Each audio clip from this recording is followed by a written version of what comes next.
আসসালামু আলাইকুম সম্মানিত ফ্রিজ ইউজার ভাইরা যে যেখান থেকে ভিডিওটা দেখতেছেন সবাই চ্যানেলটা একটু সাবস্ক্রাইব করে দিবেন।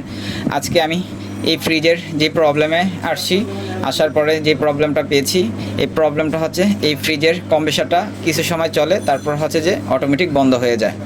তার মানে হচ্ছে কম্প্রেসারটা দুর্বল হয়ে গিয়েছে। সেক্ষেত্রে এখন আমাদের কি করণীয় আপনাদেরকে এই ভিডিওর মাধ্যমে দেখাবো। তো আমরা এই কম্প্রেসারটার যে আমরা এটার যে ক্যাটালগ আছে কম্প্রেসারের গায়ে যে স্টিকারটা আছে, এই স্টিকারটার থেকে কোড দিয়ে এখন গুগল থেকে বের করার পরে আমরা যে ওয়াটটা পেয়েছি, এটা হচ্ছে 230 ওয়াটের কম্প্রেসার।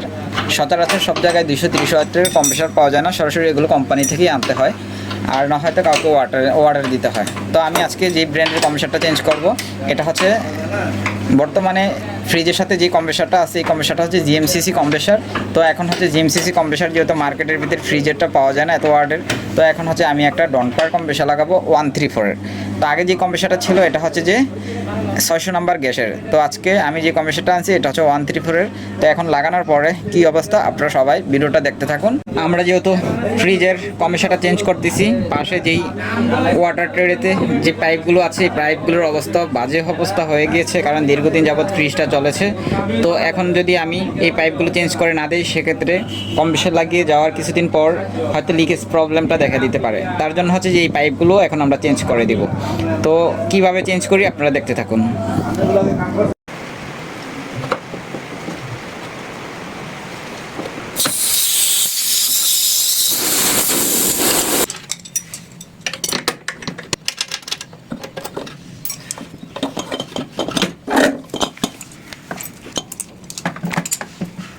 তো কম্প্রেসার কিন্তু পজিশনে বসানো কমপ্লিট হয়ে গিয়েছে।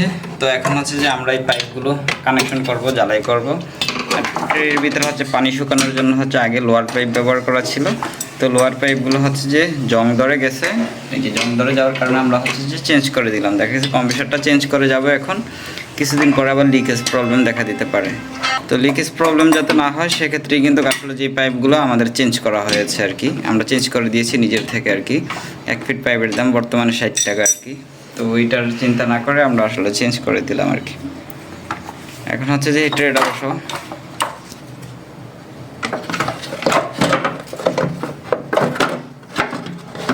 তো মোটামুটি বসানো কমপ্লিট হয়ে গিয়েছে, কিছুক্ষণের ভিতরে হচ্ছে জ্বালাই করব।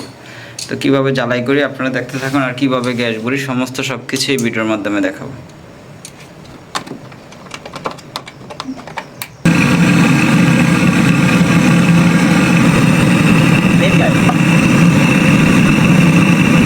যেহেতু নতুন কম্প্রেসার, আমরা এখন হচ্ছে যে ডিক্সেস পাইপটা হচ্ছে যে লাগিয়েছি। তো আসলে যে প্রেশার ঠিক আছে কিনা, যেহেতু নতুন কম্প্রেসারের কোনো গ্যারান্টি হয় না, তারপরও চেক করে নিলাম।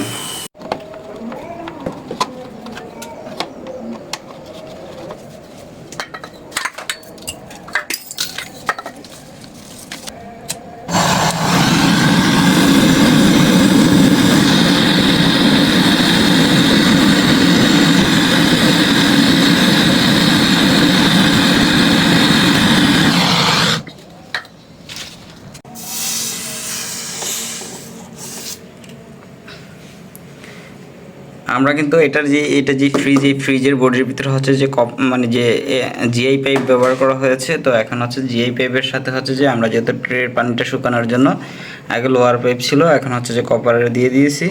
তো এখন হচ্ছে এই পাইপটার সাথে যে জ্বালাই করতে গেলে, মানে লোহা প্লাস হচ্ছে কপার জ্বালাই করতে গেলে কিন্তু পিতল রডের প্রয়োজন পড়ে। আর এই পিতল রড জ্বালাই করতে গেলে কিন্তু সোয়াগা থাকতে হবে। সোয়াগা না থাকলে কখনো কোনো দিন আর কি জ্বালাইটা নিবে না আর কি।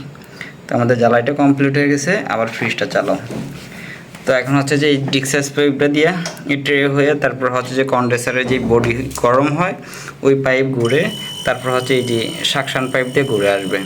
আমরা যেহেতু জ্বালাই করছি, তো এটার ভিতরে তোল আছে কি না ভালোভাবে একটু চেক করব। চেক করার পর তারপর আবার জ্বালাই করে এটার ভ্যাকুয়াম করব পুরোপুরিভাবে।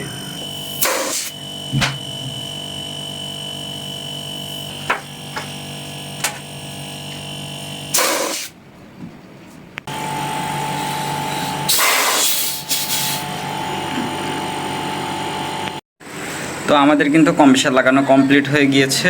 তারপর হচ্ছে যে এইখানে যে পাইপ ছিল এগুলো চেঞ্জ করে দিয়েছি। এখন হচ্ছে এই ফ্রিজটার যেহেতু কম্প্রেসার লাগানো হয়েছে, এখন আরেকটা কম্প্রেসার দ্বারা ভ্যাকুয়াম করে নিচ্ছি আর কি। তো ভ্যাকুয়াম করে যদি গ্যাসটা দিই সেক্ষেত্রে লিকুইডটা ভালো আসবে, মানে ঠান্ডার প্রবলেমটা কখনই হবে না আর কি। তো এই জন্য হচ্ছে যে আধা ঘন্টার মতন আমরা এই কম্প্রেসারটা দিয়ে ভ্যাকুয়াম করব। এটার ভিতরে যত বায়ু আছে সমস্ত সব কিছু টেনে বের করে ফেলবো। আপনারা দেখতে থাকুন আমরা কিভাবে গ্যাসটা ভরি ফ্রিজে। মোটামুটি ভালো ভ্যাকুয়াম হচ্ছে, জিরোতে নেমে চলে আসছে। তারপর আধা ঘন্টা রেখে দিব। আমরা আসলে কম্প্রেসার দিয়ে ভ্যাকুয়াম করি, অনেকে আছে অনেক ধরনের অনেক পদ্ধতিতে ভ্যাকুয়াম করে। তো আমরা সবসময় কম্প্রেসার দিয়ে ভ্যাকুয়াম করি, আমরা কখনো কোনো এসিতে অথবা ফ্রিজে প্রবলেম পাইনি। তো চাইলে আপনারা যারা যারা ভ্যাকুয়াম মেশিন না থাকে চাইলে কিন্তু কম্প্রেসার দিয়ে ভ্যাকুয়াম বানিয়ে কাজ করতে পারেন। তো আমাদের কিন্তু প্রায় ভ্যাকুয়ামের কাজটা কমপ্লিট হয়ে গিয়েছে। এখন হচ্ছে আমরা এটা বন্ধ করে দিয়ে তারপর হচ্ছে যে গ্যাসটা ভরব। তো কিভাবে গ্যাসটা ভরি আর কত প্রেশার দিই এই ফ্রিজটাতে, আপনারা যদি এই ভিডিওটা দেখেন তাহলে নিজেরাই নিজেদের ফ্রিজের ভিতরে গ্যাস ভরতে পারবেন আশা করি আর কি। তো এখন কিন্তু ভ্যাকুয়াম হয়ে গেছে, একদম মাইনাসে একবারে জিরোতে প্রেশারে নেমে চলে আসছে মিটারের কাটা। আর 600 নাম্বার গ্যাস কিন্তু জিরোতেই থাকে, জিরোতে মানে এই ধর জিরোর দিকে হালকা একটু উপরে থাকে আর কি। আর 34 নাম্বার হচ্ছে 10 প্রেশার থাকে। তো আজকে আমরা 600 নাম্বার গ্যাস ভরবো, কতটুকু রাখি আর কিভাবে গ্যাস ভরি সমস্যা সব কিছুই দেখাবো এই ভিডিওতে। যেহেতু ভ্যাকুয়াম আছে আমরা প্রথমে এক পাইপ ফ্রিজটাতে গ্যাস দিব, গ্যাস দেওয়ার পর হচ্ছে যে তারপরে কম্প্রেসারের লাইনটা দিব। প্রথমে এক পাইপ গ্যাস দিয়ে নিতেছি।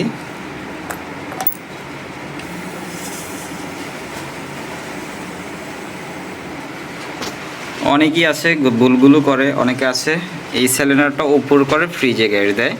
উপর করে গ্যাস দিলে কি হয়, অনেক সময় লিকুইডটা একটু বেশি ঢুকে যায়, সেক্ষেত্রে বারবার চোকিং করে। তো যখনই গ্যাস দিবেন তখন হচ্ছে সিলিন্ডারটা অন্তত এইভাবে দাঁড়া করে নেবেন, প্রথমে এক পাইপ উর করে দিয়ে বাকি যতটুকু গ্যাস দিবেন ততটুকু হচ্ছে এইভাবে দাঁড়া করে নিলে অনেক মানে যে কখনই চোকিংয়ের প্রবলেমটা আসবে না।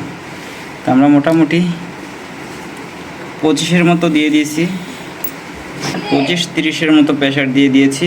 এখন হচ্ছে যে আমি ফ্রিজটার লাইন দিয়ে দিতেছি আর কি, ফ্রিজের লাইনটা লাগাই দাও। এখন হচ্ছে ফ্রিজের লাইনটা লাগানো হয়ে গিয়েছে, কিছুক্ষণের ভিতরে কম্প্রেসারটা চলবে। কম্প্রেসারটা চলে গেছে, এই জিরোতে প্রেশার নেমে চলে আসছে। এম্পিয়ার মিটারটা বের করো, প্রেশারটা কিন্তু জিরোতে আছে।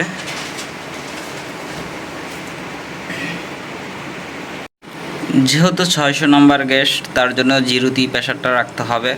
এম্পিয়ারও মোটামুটি ঠিক আছে, 160 মানে 1.5 এম্পিয়ারের মতো নিচে, 1.5 এম্পিয়ারের চেয়ে একটু বেশি, কারণ এটা হচ্ছে অনেক বড়, এটা ডাবল ডোর ফ্রিজের কম্প্রেসার। ডাবল ডোর ফ্রিজের কম্প্রেসার সবসময় একটু এম্পিয়ারটা বেশি নেয়। আর ছোটো কম্প্রেসার হলে দেখা যাচ্ছে 90-98 নিতে 1 এম্পিয়ারের কম নিত, এটাতে হচ্ছে 1.5 এম্পিয়ার নিচ্ছে। এটা হচ্ছে বিশনের ফ্রিজ, এটা আগের যেটাতে আছে এটা এই যে আগের কম্প্রেসার হচ্ছে এটা, আর এটা হচ্ছে যে পরে আমরা লাগাইছি ডনপার কম্প্রেসার। তো এটার এম্পিয়ারটাও ঠিক আছে, গ্যাস প্রেশারও ঠিক আছে, হিটিংও ভালো আছে, অনেক ভালো আছে হিটিং। আশা করি কম্প্রেসারটা অনেক ভালো, মানে কোনো শব্দ হয় না। অত একটা অন্যান্য কম্প্রেসার দেখা গেছে লাগালে যে একটা শব্দ দেয়, কিন্তু এই কম্প্রেসারটা আসলে কোনো শব্দ দেয় না, একদম ঠান্ডা মতো চলতেছে, বোঝার কোনো হয় নেই। আমাদের গ্যাস প্রেশার কিন্তু জিরোতে আছে মোটামুটি। তো 600 নম্বর গ্যাস ভরতে গেলে সবসময় খেয়াল করতে হবে রানিং প্রেশার জিরো থাকবে আর বন্ধ অবস্থায় 50-এর মতো থাকবে, 48 থেকে 50-এর মতো থাকে, অনেক সময় 45 থাকে। আবার অনেকের মিটার আছে যে একটু ডাউন থাকে, সেক্ষেত্রে বোঝা যায় না। তো আমারটা এখন হচ্ছে যে পারফেক্ট জিরোতে আছে আর কি রানিং প্রেশার। তো যেহেতু লাগাইছি, পরে ঠান্ডার কোয়ালিটিটা আপনাদেরকে দেখাবো যে কী অবস্থা। তো ফ্রিজের গ্যাস ভরা কমপ্লিট হওয়ার পর কিন্তু একদম নিচের লেয়ার পর্যন্ত গিয়ে কিন্তু একদম বরফটা আসছে আর কি, এই যে একবারে ফুল লেয়ারে বরফ আসছে। তো মোটামুটি ফ্রিজের কাজ কমপ্লিট হয়ে গিয়েছে, একুরেটভাবে এই যে আইস আছে একদম নিচের লেয়ার পর্যন্ত।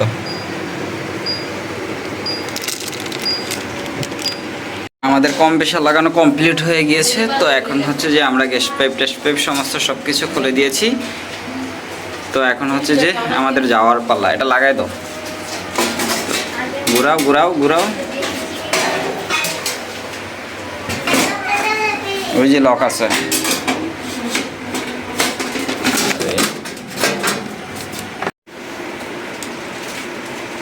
আমাদের ফিটিংসের কাজ কমপ্লিট। তো এখন হচ্ছে যে আমরা যে আগের মতো যে কাভার টাবার আছে সমস্ত সব কিছুই লাগিয়ে কমপ্লিট করে দিচ্ছি।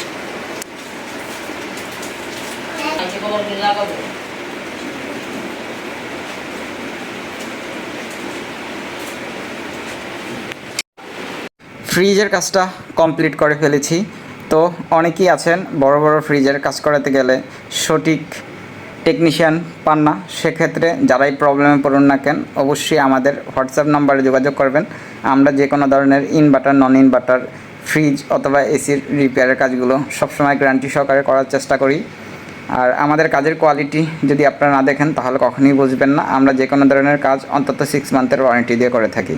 আমাদের সার্ভিস সেন্টার নর্দা বসুন্ধরা, শহীদ আব্দুল আজিজ সড়ক, জগন্নাথপুর, বাটারা, আজিজ রোড, সোসাইটি অফিসের সামনের বিল্ডিংয়ের নিচতলায় আমাদের সার্ভিস সেন্টার।